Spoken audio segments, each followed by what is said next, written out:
Senator Rubio and Congressman Gallagher have both released legislation which would ban TikTok in the United States. Now, for a lot of our listeners, they may say, doesn't matter to me, I don't use it. But let me tell you who does, your kids and grandkids. Absolutely.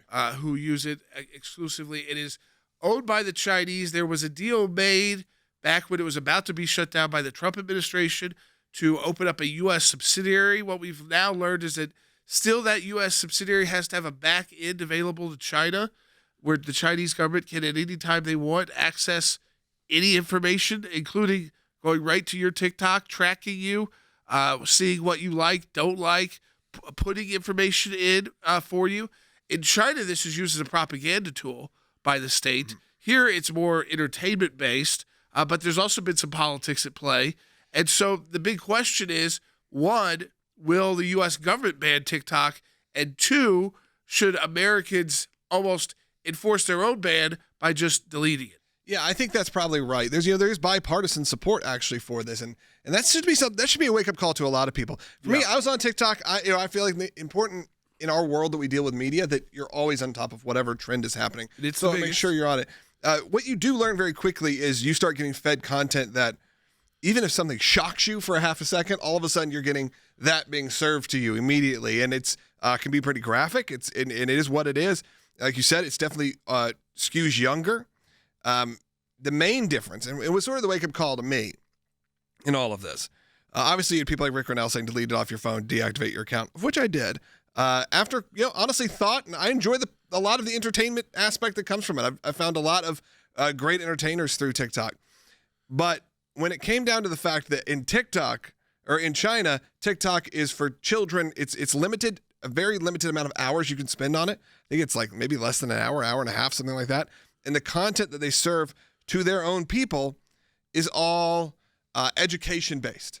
It's medical. It's experiments that you can do, science experiments. It's almost a school system in the version of art, engineering, mathematics, that kind of thing. Now, the version that we get in America is the exact opposite, and it's all entertainment-based. Now, here's the big concern. I think it's going to be true for all of them. Do I think we may have lost a good portion of voters because they were highly targeted during the midterms using TikTok? Yeah. I think so. So I think that there's huge amount of voters. If there's the one thing Republicans failed is they are horrible at impacting and working with influencers.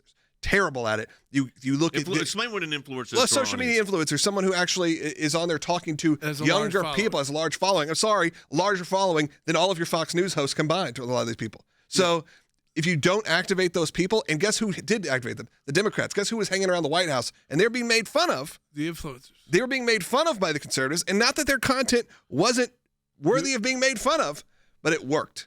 Yeah. And that is the big concern. Sure, I think that this platform probably, as much as they either need to do one of two things.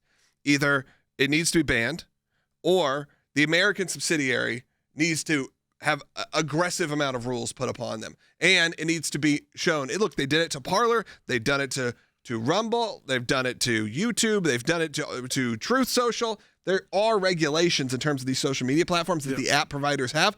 Okay, Apple, time to step up and say, it's time we actually throttle this a bit. So, because I do think it's a valid platform if your privacy can be protected. I was going to ask you that. Is there a way for the United States to create its own TikTok so that kids would still have the same, you could still have the same ability to become an influencer, which is a part of the economy now. Of course. And people could get their news that way, entertainment that way. Yeah, the other platforms have started to roll out similar features. Obviously Instagram has Reels. I know they've tried, but very similar. We know it trends older. It does. Facebook trends much older. Instagram trends sort of our demographic. Yep. And then TikTok is a lot of kids' photos. Yeah, then TikTok is the next level down, which is your teenagers, your high school, and probably early college at this point. And you really need those people, and you do need to figure out. So yeah, there's ways? Sure, there's always ways that I feel like you can get it. Some of the Snapchat group moved to TikTok. Snapchat was there. I feel like the people who originally on, I remember Twitter owned the 6-second videos that you could do on Vine. That was sort of one of the beginnings of that. A lot of that rolled into what became TikTok. The difference is in this one, it's not run by Elon Musk. It's not even run by Mark Zuckerberg. It's not run by an American-based company. It is.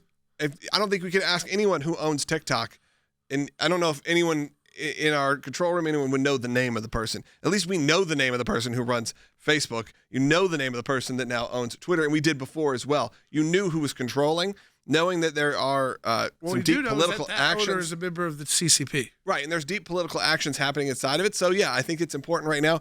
I'm never the person saying, delete this from your phone and do this, but I did it. I deactivated my account. I didn't find need in it personally. Right. I think it does skew probably for me personally too young. But I did find good content. There are people creating great content. It's unfortunate this is what it comes to, but I like that there's bipartisan support because at least it doesn't just look like a Trump talking point, I think which it did for a while. I think right now it's being viewed as a national security issue. It really is. It's an easy way, especially if you're a high-profile person, so politician, and you have this on your phone for the Chinese government to get into your phone.